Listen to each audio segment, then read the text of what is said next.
কিছু সময় জীবনে এমনও আসে যখন থমকে দাঁড়িয়ে ভাবতে হয়, বিবেচনা করতে হয় এবং উপলব্ধি করতে হয় বাস্তবতাটুকু। তাই প্রত্যেককে অনুরোধ, যারা ছুটছেন একটু থামুন। এই পর্যায়ে বা জীবনের এই ধাপটায় নিরাপদ থাকা অনেক বেশি জরুরি। কারণ নিরাপদ থাকলেই হয়তো একটি আগামী আপনার জন্য অপেক্ষা করছে, নতুবা প্রতিদিনের যে সংখ্যাটার খোঁজ আমরা জানাই সেই সংখ্যার মতো আপনিও একটি সংখ্যায় পরিণত হতে পারেন। আপনার পরিবার চিরতরে আপনার অসচেতনতা বশত আপনাকে হারাতে পারে। তাই অনুরোধ, দয়া করে সংকটের এই সময়টায় জীবাণুনাশক দিয়ে বারবার হাত জীবাণুমুক্ত করার কথা ভোলা যাবে না। মাস্ক পরবার অভ্যাসটি নিয়মিত অভ্যাসে পরিণত করতে হবে এবং সংকটের এই সময় যদি কোনো স্বাস্থ্য জিজ্ঞাসা জন্মে তবে তাদের জন্যই আমাদের এই আয়োজন করোনা হেল্প ডেস্ক, যেখানে জুলহাস জুবাইর আপনাদের সাথে আছে। সরাসরি আপনারা ফোন করতে পারেন আমাকে কিংবা লিখে জানাতে পারেন যমুনা টেলিভিশনের অফিসিয়াল ফেসবুক পেজে। যারা এই লাইভ ফিডটি দেখছেন দয়া করে শেয়ার করে দিবেন, তাতে করে আপনার বন্ধু তালিকায় থাকা যে কোনো বন্ধুর স্বাস্থ্য জিজ্ঞাসার উত্তর হয়তো তিনি পেয়ে যাবেন এবং আপনাদের প্রশ্নের উত্তর দিতে আমার দুজন খুব প্রিয় মানুষ একই ধারাবাহিকতা আজও আমাদের সাথে আছেন। অধ্যাপক ডাক্তার এস এম মোস্তফা জামান, মেডিসিন ও হৃদরোগ বিশেষজ্ঞ বিএসএমএমইউ। আরও আছেন ডাক্তার আবু সাইদ শিমুল, যিনি মূলত শিশুরোগ বিশেষজ্ঞ, মুগদা মেডিকেল কলেজ হাসপাতাল। ডাক্তার শারমিন আব্বাসী আর অল্প কিছুক্ষণ সময়ের মধ্যেই যুক্ত হবেন, আপনারা নিশ্চয়ই জানেন তিনি সহযোগী অধ্যাপক প্রসূতি ও স্ত্রীরোগ, আনোয়ার খান মরান মেডিকেল কলেজ হাসপাতাল। সংকটের কথা বলছিলাম এবং গত 24 ঘন্টায় যে সংখ্যাটি আজ জানাতে চাই আপনাদের, তা হচ্ছে নিশ্চয়ই আপনারা সারাদিন জানেন, টিভিতে সবাই চোখ রাখছেন, গণমাধ্যমগুলোতে জানবার চেষ্টা করছেন।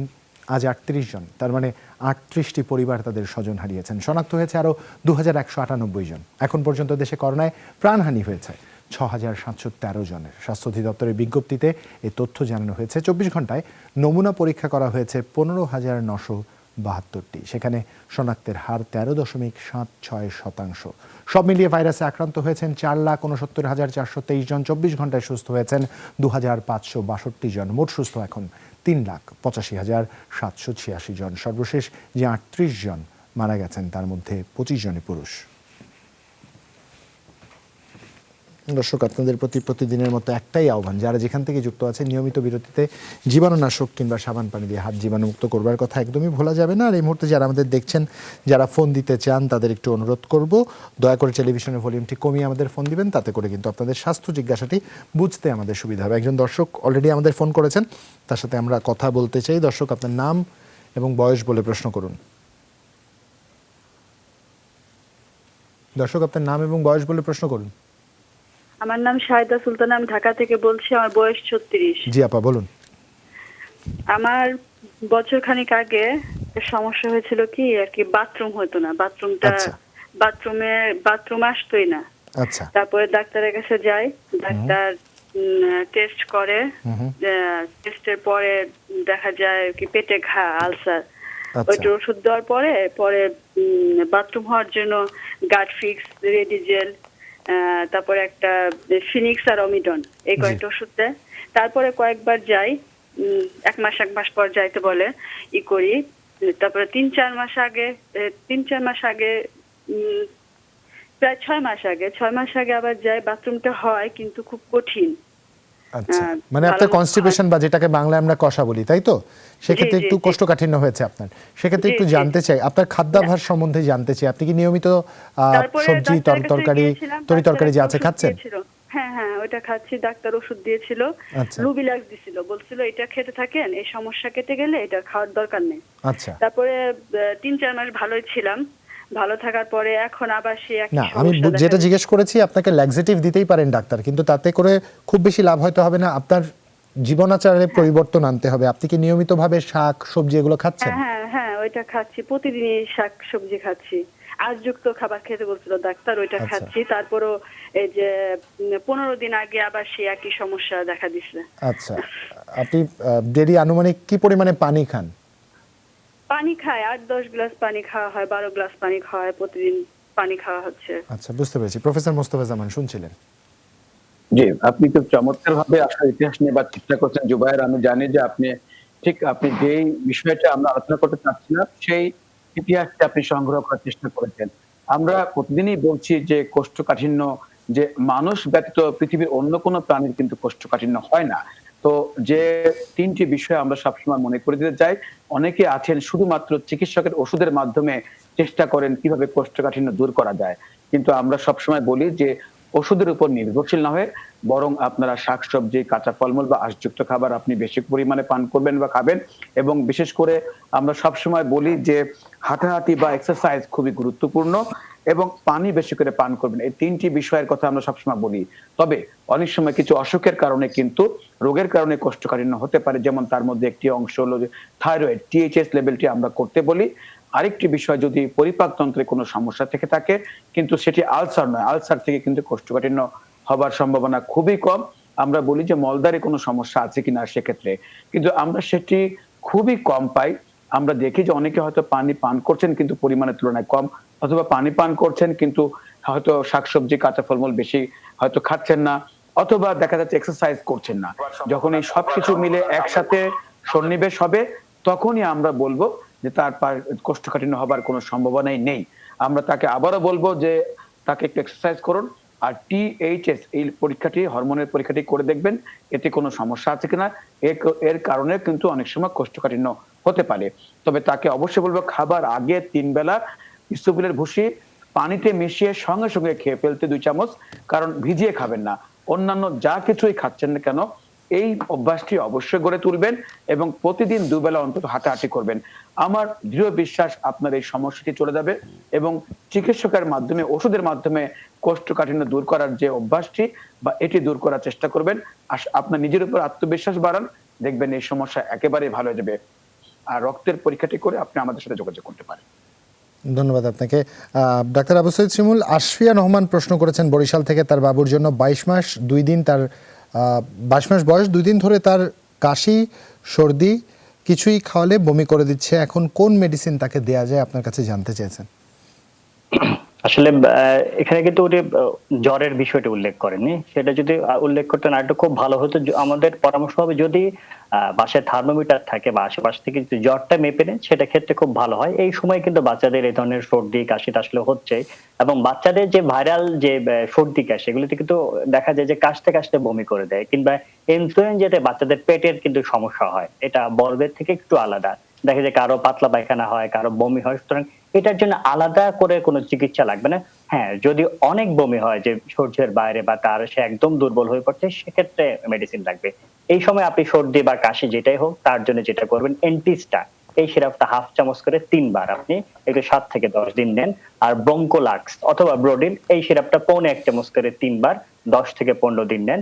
আর যেটা করে নরসল নেজাল ড্রপ রয়েছে কিন্তু খুবই ভালো কাজ দেয়, সেটা আপনি দিনে 7-8 বার, বা বুকের দুধ যদি খায় প্রতিবার বুকের দুধ খাওয়ানোর আগে যদি একটু আপনি দিয়ে দেন নাকে, এটা আপনি 10-15-20 দিন দিতে পারেন। সাথে যদি দেখা যায় কালকে থেকে জ্বর শুরু হয়ে যাচ্ছে, সেই ক্ষেত্রে আপনি নাপা এই সিরাপটা 1 চামচ, অর্থাৎ 1 চামচের চেয়ে সামান্য বেশি আপনি 3 বার 5 থেকে 7 দিন একটু দেবেন। এইটা 5-7 দিন একটু থাকবে, বুকের দুধ কিন্তু বন্ধ করা যাবে না। দেখবেন ইনশাআল্লাহ আপনার বাচ্চা 5-7 দিনের মধ্যে পুরোপুরি ভালো হয়ে যাবে। ধন্যবাদ আপনাকে ডাক্তার আবু সৈয়দ শিমুল। আরো একজন দর্শক আছেন আমাদের সাথে ফোনে। দর্শক, আপনার নাম এবং বয়স বলে প্রশ্ন করুন। আসসালামু আলাইকুম। ওয়ালাইকুম আসসালাম। আমি হিরানা সেন জামালপুর থেকে বলতেছি। জি আপা বলুন। আমার যে হেপাটাইটিস বি পজিটিভ, আচ্ছা। আর হলো আপনার প্রেসার হলো 140/90, জি। আর হলো জরায়ু টিউমার, আচ্ছা। আর ডায়াবেটিস খাওয়ার আগে 15, খাওয়ার পরে 17। 15 আর 17? হ্যাঁ। আর আপনি কি ওষুধ খাচ্ছেন? হ্যাঁ, আমার হাইট হলো 5 ফিট আর ওজন হলো 54। আচ্ছা, এবার আপনি বলেন এই যে ডায়াবেটিসটা যে অনিয়ন্ত্রিত, এটার জন্য কি ওষুধ খাচ্ছেন কিনা কোনো? হ্যাঁ, ইনসুলিন দিতেছি আমি। কি ইনসুলিন দিচ্ছেন আপনি? ম্যাক্সিলিন। ম্যাক্সুলিন দিচ্ছেন সকালে রাতে নাকি শুধু এক বেলা? সকালে রাতে। আর কত ইউনিট করে দেন? ট্যাবলেট। আর কি রাতে কি ট্যাবলেট? হ্যাঁ হ্যাঁ, দুপুরে ট্যাবলেট। দুপুরে ট্যাবলেট। কত ইউনিট করে ইনসুলিন নিচ্ছেন আপনি? আপনি সকালে 18, রাতে হলো 16। 16 এবং 18 নিচ্ছেন। সকালে আপনার থাকে 15, রাতে থাকে 17। হ্যাঁ হ্যাঁ হ্যাঁ। প্রফেসর মোস্তফা জামান, আপনার যদি আর কিছু জানার থাকে। ট্যাবলেটটি কি দুপুরে যে ওষুধটি খাচ্ছেন তার নাম? ট্যাবলেট ওইটার নামটা এখন তার মনে নাই। আর এমনি গ্যাসের ওষুধ খাচ্ছি প্যান্টোমিক্স। আর আমি ওই যে জরায়ু টিউমারের জন্য আপনি মিন্স হইতে দিলে আপনি কি প্রেসারের জন্য কোনো ওষুধ খাচ্ছেন, উচ্চ রক্তচাপের জন্য? হ্যাঁ হ্যাঁ হ্যাঁ। আপনার ওই যে বিজলল 2.5। বিজলল 2.5। এখন এই মুহূর্তে আপনার যে হেপাটাইটিস বি ভাইরাসের সাথে অন্য কোনো পরীক্ষা করেছেন কিনা? NTHB-E এই জাতীয় কোনো পরীক্ষা করেছিলেন কিনা, বা আমি hepatitis B virus? ল্যাবিডে Selimur Rahman স্যারের দেখাই, সে আমাকে ডিএনএ টেস্ট থেকে শুরু করে সবই দিয়েছে, জি, করেছি এবং ওটা কি নেগেটিভ ছিল না পজিটিভ ছিল? পজিটিভ। ডিএনএ টেস্টে পজিটিভ ছিল, তাই তো? হ্যাঁ হ্যাঁ। জি, আপনাকে অনেক অনেক ধন্যবাদ। প্রথম বিষয় হলো যে আপনার যেহেতু হেপাটাইটিস বি ভাইরাস পজিটিভ, আপনার পরিবারের অন্যান্য সদস্যদেরকে যাদের নেগেটিভ আছে তাদেরকে ভ্যাকসিন দেবার ব্যবস্থা করবেন। কারণ আপনি জানেন যে এটি দিতে, যদি ভ্যাকসিন দিয়ে দেন তাহলে কিন্তু তারা নিরাপদ থাকবে, বিশেষ করে যারা এখনো আপনার আশেপাশে যেসব পরিবারের সদস্যরা আছেন। দ্বিতীয় কথা, আপনি ইনসুলিন নিচ্ছেন, ডায়াবেটিস কিন্তু তারপরেও নিয়ন্ত্রণে নেই। আপনি সকালবেলায় আপনি বলেছেন খালি পেটে 15, খাবার 2 ঘন্টা পরে 17, এটি খুবই বেশি। তো আপনাকে ইনসুলিন ডোজ বাড়াতে হবে। আপনি যেটি সকালে 18 নিচ্ছেন, এটি আপাতত 22 নিবেন, আর রাতে যে 16 নিচ্ছেন এটিকে 18 নিবেন। এরপরে আপনি আবার সকালে টেস্ট করে দেখবেন। যদি দেখেন যে খালি পেটে সকালবেলা বেশি থাকে, তাহলে রাতের ডোজটি বাড়াতে হবে 2 করে। আর যদি দেখেন যে সকালে নাস্তার পরে আপনার 2 ঘন্টা পরে ডায়াবেটিসের রক্তে শর্করা বেশি থাকে, তাহলে সকালের ডোজটি 2 করে বাড়াতে হবে। আর দুপুর বেলায় আপনাকে নতুন একটি ট্যাবলেট দিচ্ছি, আগে যেটি খাচ্ছেন যেহেতু নাম বলতে পারছেন না, ট্যাবলেট জার্ডিয়ান 25 মিলিগ্রাম, এটি একটি করে দুপুরবেলা খাবেন। তবে এই ওষুধটি খেলে কারো কারো একটু প্রস্রাবে ইনফেকশন হতে পারে, বা আমরা বলি যে একটু বেশি পানি পান করতে হয়, কিন্তু ওষুধটি খুবই ভালো এবং এটি সারা বিশ্বের নতুন ওষুধ। এই ওষুধটি আপনি নতুন করে খাবেন, তাহলে দেখবেন ডায়াবেটিসটি আপাতত আগের চেয়ে ভালো বোধ করবেন। দ্বিতীয় হলো যে আপনার বিসলল যে ওষুধটি খাচ্ছেন, যেহেতু এই ওষুধটি 2.5 খাবার পরেও রক্তের চাপ পুরোপুরি কমেনি, 140, 90 এরকম আছে। এই ওষুধটি আপনি 2.5 এর জায়গায় হয়তো 2 বেলা খেতে পারেন, অথবা 5 মিলিগ্রাম করতে পারেন যে কোনো এক বেলা সকালবেলায়। আর রাতে যদি ঘুম না আসে, ঘুমটি নিশ্চিত করবেন, একটু হাঁটাহাঁটি করবেন, পাতে আলগা লবণ খাবেন না, এবং আমরা সবসময় বলি সিম্পল সুগার, যেগুলো মিষ্টি কোমল পানীয়, এগুলো একেবারে বাদ দিবেন, যেগুলো ডায়াবেটিসের জন্য খুবই খারাপ। আরেকটি বিষয় আমরা বলি, বারবার অল্প অল্প খাবার। ডায়াবেটিসের খাদ্যের মূল নীতি হলো বারবার অল্প অল্প খাবার, একবারে বেশি খাবার খাবেন না, এবং এক্সারসাইজ বা হাঁটাহাঁটি অবশ্যই আপনারা করবেন। ডায়েট, ডিসিপ্লিন, ড্রাগ এবং ড্রিম, পরিমতো ঘুম আপনার দরকার। যদি সবগুলো মেনে চলতে পারেন, আমার দৃঢ় বিশ্বাস আপনি আপনার ডায়াবেটিসও ভালো থাকবেন, এর সাথে আপনার যে উচ্চ রক্তচাপ সেটিও ভালো থাকবেন। কিছুদিন পরে আপনি আবার যখন আপনি পরীক্ষা করবেন, একটি খালি পেটে করবেন, খাওয়ার 2 ঘন্টা পরে ডায়াবেটিসের পরীক্ষাটি করবেন। HbA1c এই পরীক্ষাটি করবেন 3 মাসে ডায়াবেটিসের গড়, আরেকটি বেশি লিপিড প্রোফাইল, একটি ইটিটি ট্রেডমিল টেস্ট, আমার বিশ্বাস, এবং একটি ইকোকার্ডিওগ্রাফি, এগুলো করতে পারলে সেটা 1 মাস, 2 মাস বা 3 মাস পরে, আপাতত করার প্রয়োজন নেই।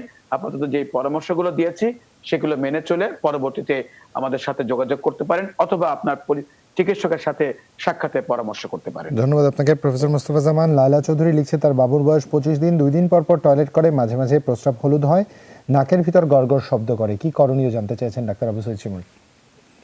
আসলে আপনি 3টা সমস্যার কথা এখানে বলেছেন, যে সে 2 দিন পর পর আসলে টয়লেট করে। এটা শুধু যদি বুকের দুধ খাই, অনুষ্ঠানে আমরা কিন্তু অনেকবারই বলেছি যে এত ছোট বাচ্চার যে 2 দিন, 3 দিন বা 4 দিন পরেও যদি টয়লেট হয়, সেটা একেবারে ভাবনার কোনো কারণ নেই। কারণ বুকের দুধ পুরোটাই শরীরে শোষিত হয়ে যায়, সুতরাং মল তো তৈরি হতে হবে, মল তৈরি হলেই না বের হওয়ার আসলে প্রশ্ন আসে। সুতরাং শুধু যারা বুকের দুধ খায় তাদের এটা নিয়ে একদমই চিন্তা করতে হবে না। আর যদি ফর্মুলা মিল্ক আসলে খায়, সেই ক্ষেত্রে আমরা আমাদের উপদেশ থাকবে যে হ্যাঁ, আপনি যত তাড়াতাড়ি পারেন বুকের দুধে চলে গেলে এই সমস্যাটা থাকবে না। আর বাচ্চাদের অন্য সবকিছু যদি ঠিক থাকে, শুধু আসলে মল কয়দিন পর হচ্ছে সেটা নিয়ে একদমই ভাববেন না। আর যেটা গড়গড় করে, এটা একটু এই সময় একটু থেকে যাবে, যাদের ফ্যামিলিতে অ্যালার্জি থাকে তাদের ক্ষেত্রে হয়। এর অর্থ এই নয় যে তার ভিতরে অনেক কফ জমে গিয়েছে বা তার নিউমোনিয়া হয়ে যাবে। আপনি নরসল নেজাল ড্রপ আমরা প্রতিদিন বলছি, সেটা প্রতিবার দুধ খাওয়ানোর আগে যদি একটু দেন, দেখবে যে এই গড়গড় শব্দটা একেবারেই চলে গিয়েছে।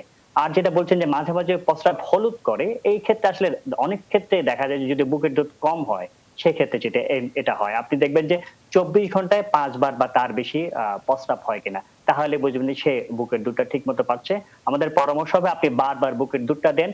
পানির পরিমাণ যদি শরীরে বেশি থাকে, দেখবেন যে প্রস্রাবটা আর হলুদ হবে না বা ঘন হবে না, এই সমস্যাটা একদমই চলে যাবে। সুতরাং আপনি যেই 3টির সমস্যার কথা বলেছেন, আসলে এগুলি কিন্তু একদমই স্বাভাবিক। সাধারণ কিছু নিয়ম মানলেই কিন্তু এগুলি থেকে আপনি একেবারেই পরিত্রাণ পেতে পারেন। ধন্যবাদ আপনাকে ডাক্তার আবু সৈয়দ শিমুল। আর একজন দর্শক আছেন আমাদের সাথে ফোনে। দর্শক, আপনার নাম এবং বয়স বলে প্রশ্ন করুন। দর্শক আপনার নাম এবং বয়স বলে প্রশ্ন করুন। দিনাজপুর থেকে বলছি। জি, দর্শক শহীদ আলী দিনাজপুর থেকে বলছি। জি, প্রশ্ন করুন। আমার হচ্ছে 48 বছর বয়স। জি। তো আমার প্রায় 1.5 মাস থেকে একটা সমস্যা হচ্ছে যে খাবার খাইতে গেলে আমার মানে একটা গন্ধই শুধু পাচ্ছি, প্রস্রাবের গন্ধ, পায়খানার গন্ধ, এবং যে কোনো খাবার খাইতে যাচ্ছি তখন একটা গন্ধ পাচ্ছি। আচ্ছা। এটার জন্য আমি একটা স্থানীয় ডাক্তারের সঙ্গে পরামর্শ করলাম, তো উনি বললো, বন্ধু মানুষ তো, বললো যে আপনি স্থানীয় একটু আয়ুর্বেদিক ঔষধ খান, আর একটা হামদাদ কোম্পানির ইকটান দিনার এটা খাইতে বললো, যে এটা আপনি 2-3 ফাইল খান, সারে যাবে। তো আমি স্থানীয়ভাবে বেশ চিকিৎসা করলাম, করে দেখতেছি যে আমার এটা কোনো উপকার পাচ্ছি না আমি। উনি দুদিন খেতে বললো, তারপর সেরে যায়নি? না, সারে যায় নাই, প্রায় 1.5 মাস হয়ে যাচ্ছে। তারপরে আমি রক্ত পরীক্ষা করলাম এবং প্রস্রাব পরীক্ষা করলাম, ডায়াবেটিস দেখলাম 6.9, আর হচ্ছে আপনার জন্ডিসটা 0.8, বিলিরুবিন 0.8। নাই, হ্যাঁ 0.8।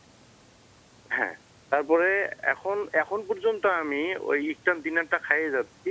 আচ্ছা, কিন্তু আমার কন্ট্রোলে আসতেছে না। বুঝতে পেরেছি। আপনি কিছু তথ্য দিয়ে সহায়তা করবেন। আপনার বয়স কত বললেন? 2 বছর।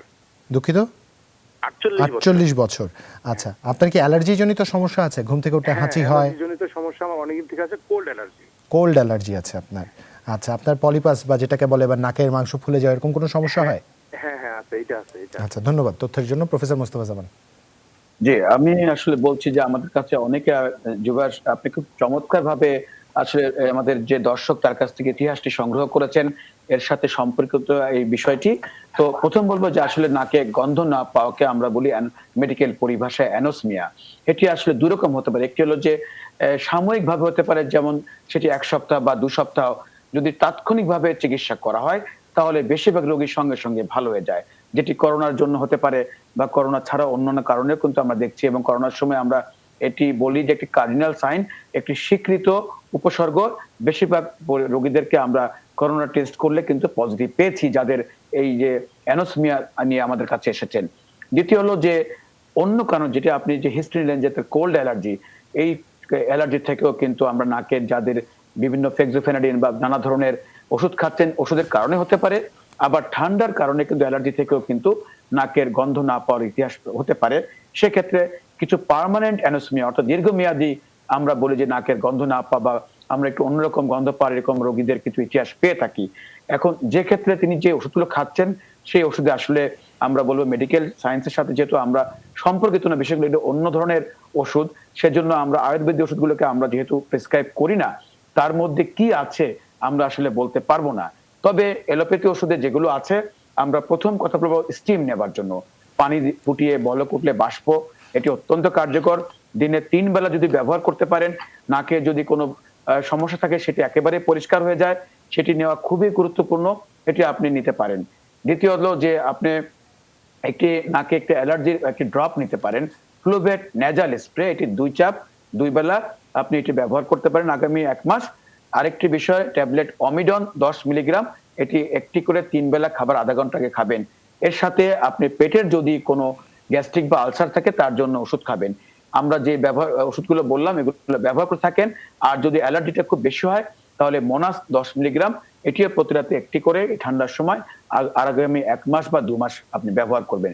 এগুলো খেতে থাকুন এবং ফলো আপ করবেন, বেশি করে পানি পান করবেন, সুষম খাদ্য খাবেন, একটু ব্রিদিং এক্সারসাইজ করবেন। এই সব কিছু মিলে আমাদের দৃঢ় বিশ্বাস আপনি আস্তে আস্তে ভালো হবেন। যেহেতু অনেক দিন হয়ে গেছে, এটি পার্মানেন্ট হয়ে গেলে অ্যানোসমিয়া ভালো হতে সময় লাগে, তারপরেও আমরা আশাবাদী।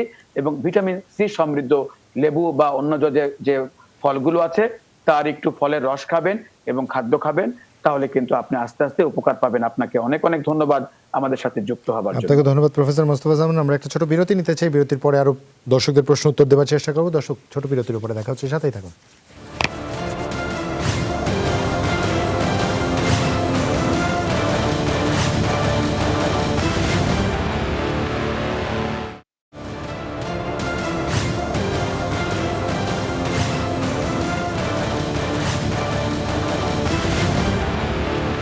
বিরতির পর আরো একবার স্বাগত। দেখছেন corona help desk, Zulhas Zubair আপনাদের সাথেই আছে।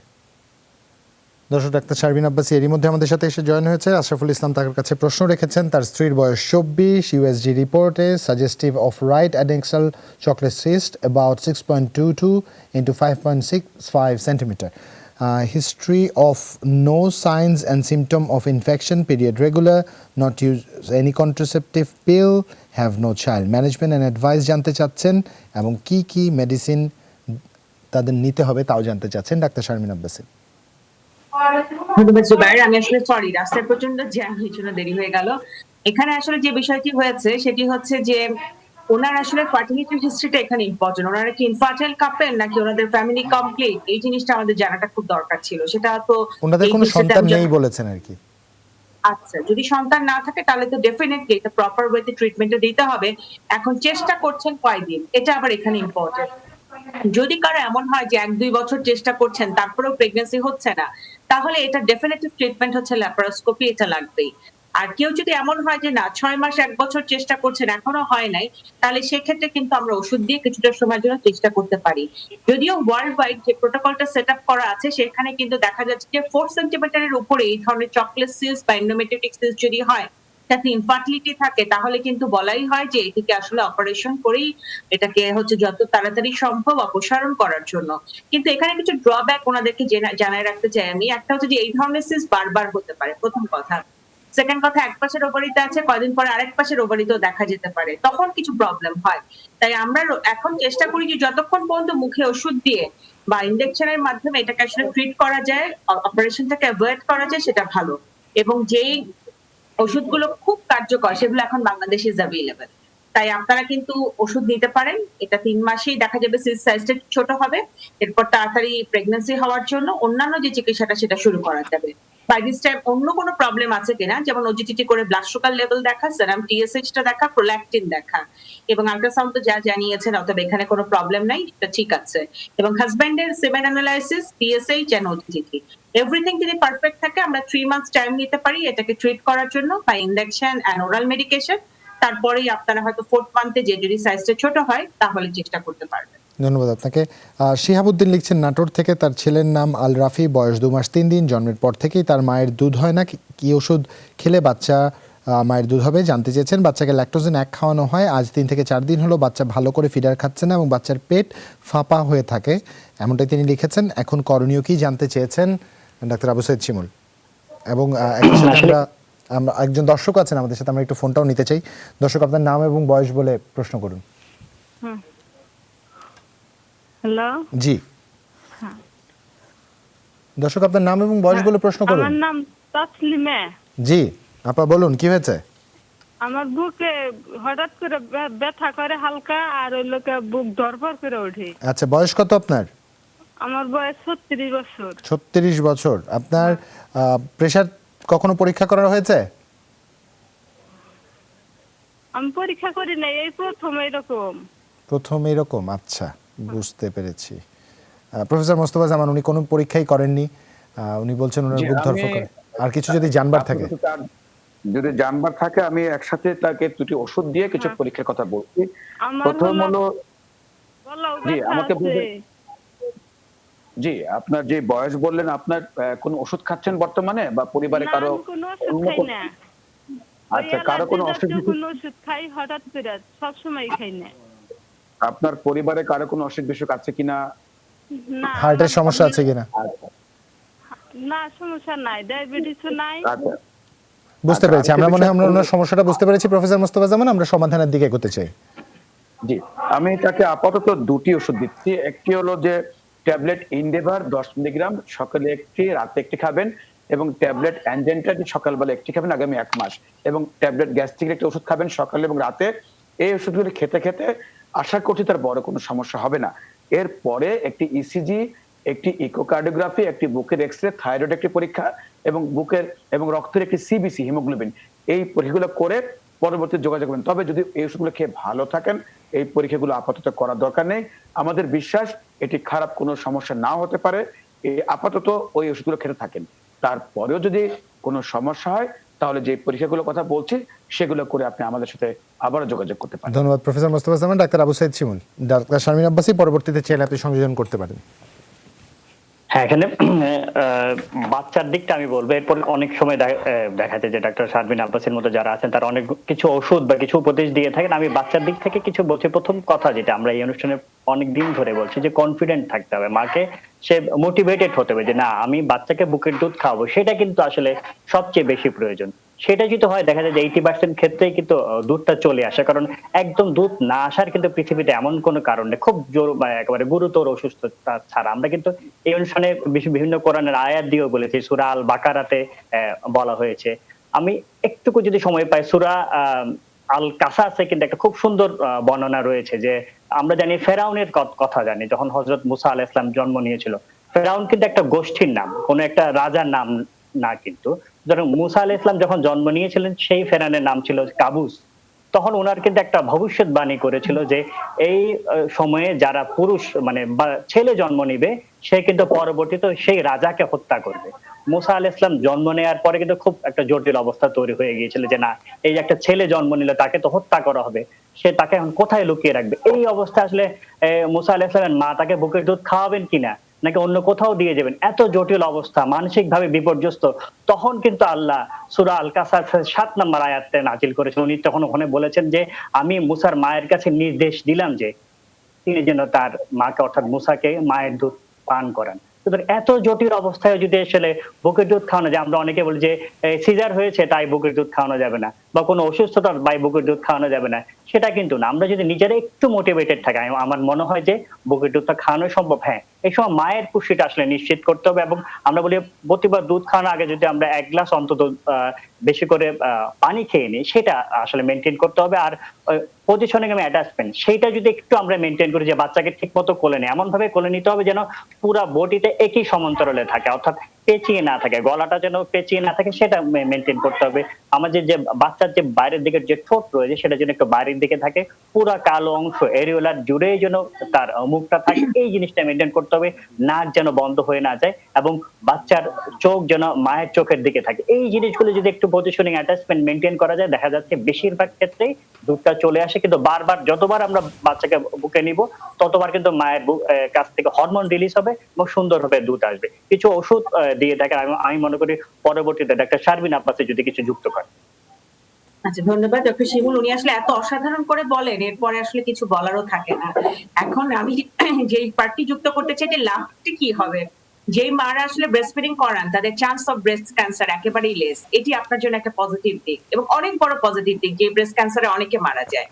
সেকেন্ড হচ্ছে যেই মারা স্লিম হতে চান তাদের জন্য ব্রেস্ট ফিডিং যদি করায় তাড়াতাড়ি স্লিম হওয়াটা খুব জরুরি। প্রায় তো আমাদের করোনা হেলথ ডেস্কে ফোন আসে যে তারা স্বাস্থ্য কমাতে চান, এই জায়গাটি থেকেও কিন্তু পজিটিভলি চিন্তা করতে পারেন তারা। তৃতীয় হচ্ছে যে একটা বন্ধন, প্রত্যেকটা দিন শেষে প্রত্যেক মা চায় যে তার সন্তানের সাথে তার একটা আত্মার বন্ধন থাকুক।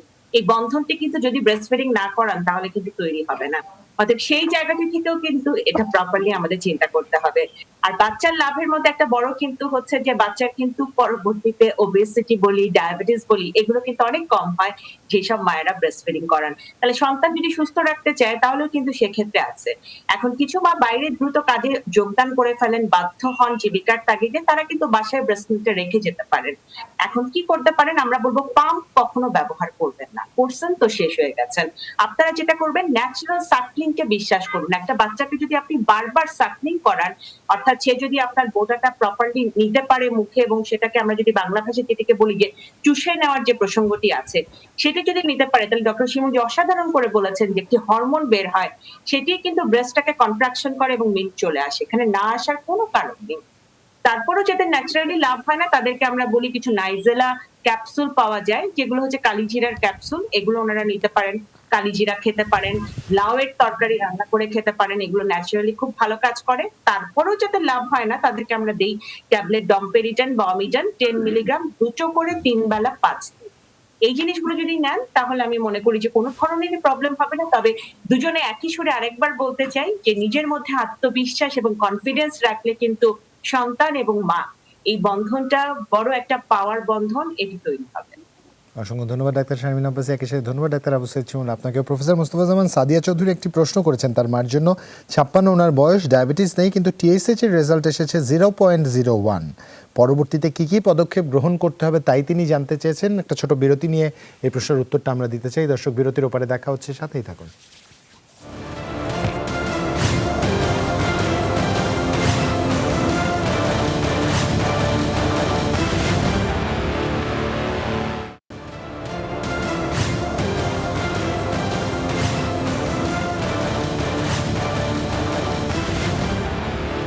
স্বাগত আরেকবার, দেখছেন করোনা হেল্প ডেস্ক, সুলহাস জুবাইর সাথেই আছি।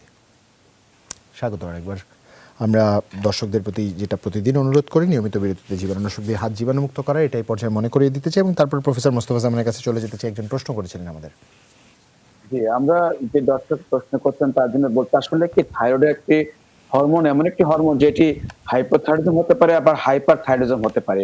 অর্থাৎ যে হরমোনটি কম প্রোডাকশন হতে পারে শরীরে, আবার বেশি হতে পারে শরীরে। কিন্তু আমাদের যে তিনি যে মাত্রা বলেছেন, সেই মাত্রাটি আমরা স্বাভাবিকের পর্যায়ে আছে কিন্তু একটু কম থাকে।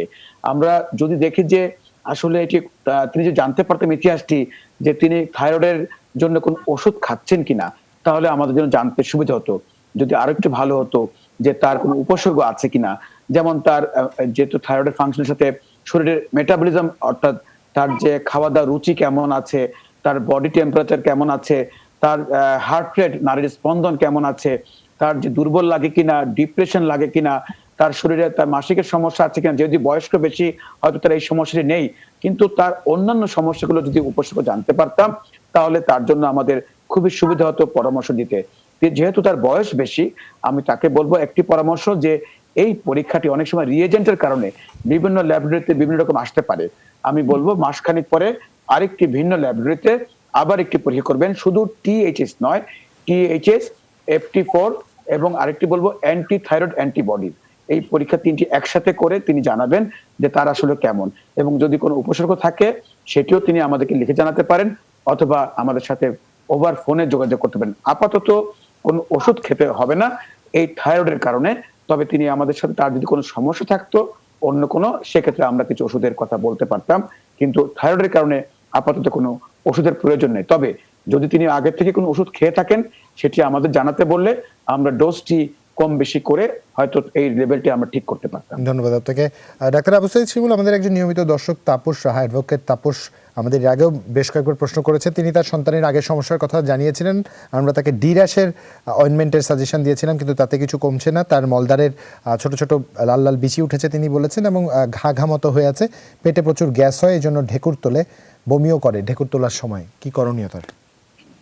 আসলে গ্যাস হওয়া বা বমি করে এটা একদমই নর্মাল। যদি খুব বেশি গ্যাস হয় সেক্ষেত্রে, বা বমি করে, দুটো মিলে আমরা ওমিডন ড্রপটা দিতে পারেন আপনি 0.5 ml করে 3 বার। কিন্তু এই ধরনের গ্যাস বা এই ধরনের বমি একটু আসলে করবে, এটা একদম স্বাভাবিক। কিন্তু যেটা বিচির কথা বললাম, আমরা ডিরেশ ডি কিন্তু দেখা যায় যে প্রিভেনশনের জন্য, অর্থাৎ না হওয়ার জন্য, সেই ক্ষেত্রে কিন্তু আপনাকে কিছু নিয়ম মানতে হবে। বিশেষ করে যদি আমরা ডায়াপার না পরানোই উচিত, যত সংখ্যক আমরা কম পরানো যায় তত ভালো, কারণ ডায়াপার যদি পরান দেখা যাবে যে এটা আসলে হতেই থাকবে। এবং পরিষ্কার পরিচ্ছন্ন থাকা, মলদার বিশেষ করে গরম পানিতে সামান্য একটু লবণ দিয়ে যদি দিনে 3-4 বার একটু আপনি ধুয়ে দেন, এই জিনিসটা হবে না। এই মুহূর্তে তাহলে কি করবেন, যেটা বিচে হয়ে গিয়েছে, মোটামুটি মনে হচ্ছে একটু ইনফেকশন আছে, সেই ক্ষেত্রে আপনি যেটা করবেন যে সিরাপ ফাইলোপেন, এটা 1/2 চামচ করে 3 বার আপনি একটু দেন 7 থেকে 10 দিন।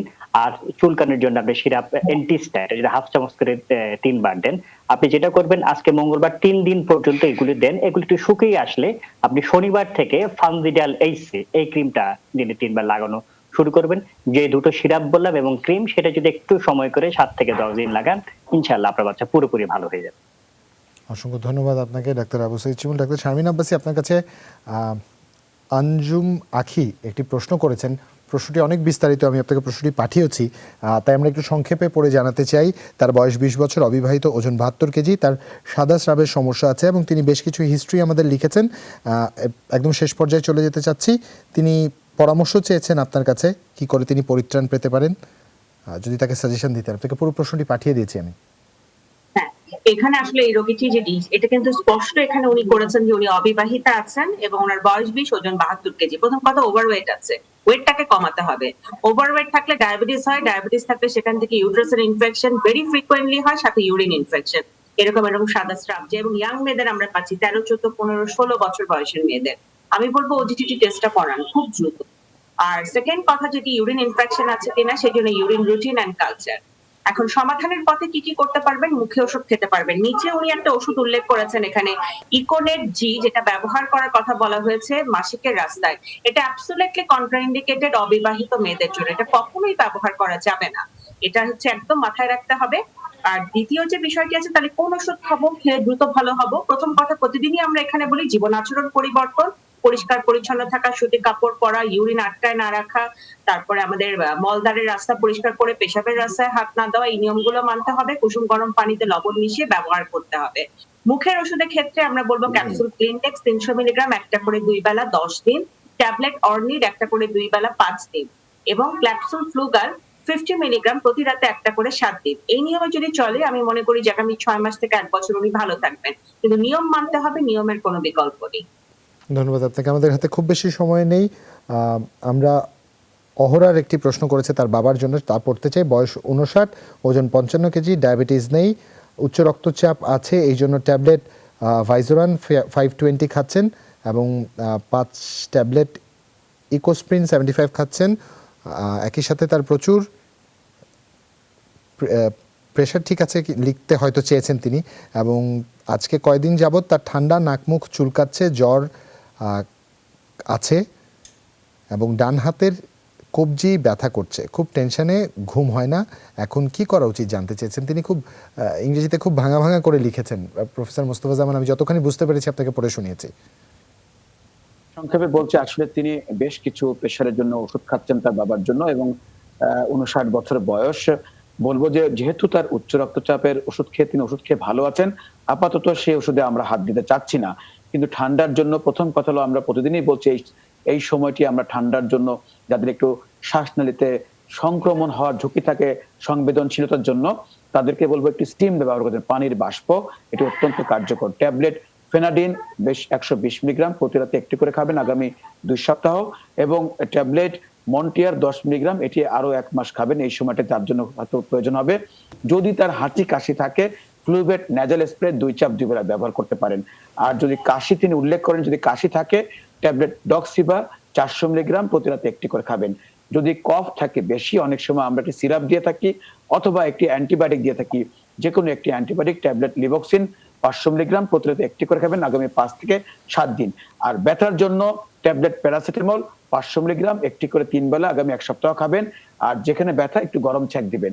এটি বড় কোনো সমস্যা নয়, আস্তে আস্তে ভালো হয়ে যাবে। তবে যদি রক্তচাপ স্বাভাবিক থাকে, আশা করি ভয়ের কোনো খারাপ। ধন্যবাদ প্রফেসর মোস্তফা জামান। ডাক্তার শারমিন আব্বাসী ধন্যবাদ। ধন্যবাদ ডাক্তার আবু সাইদ শিমুল। দর্শক আজ এখানে বিদায় নিচ্ছি, সবাই ভালো থাকবেন, শুভরাত্রি।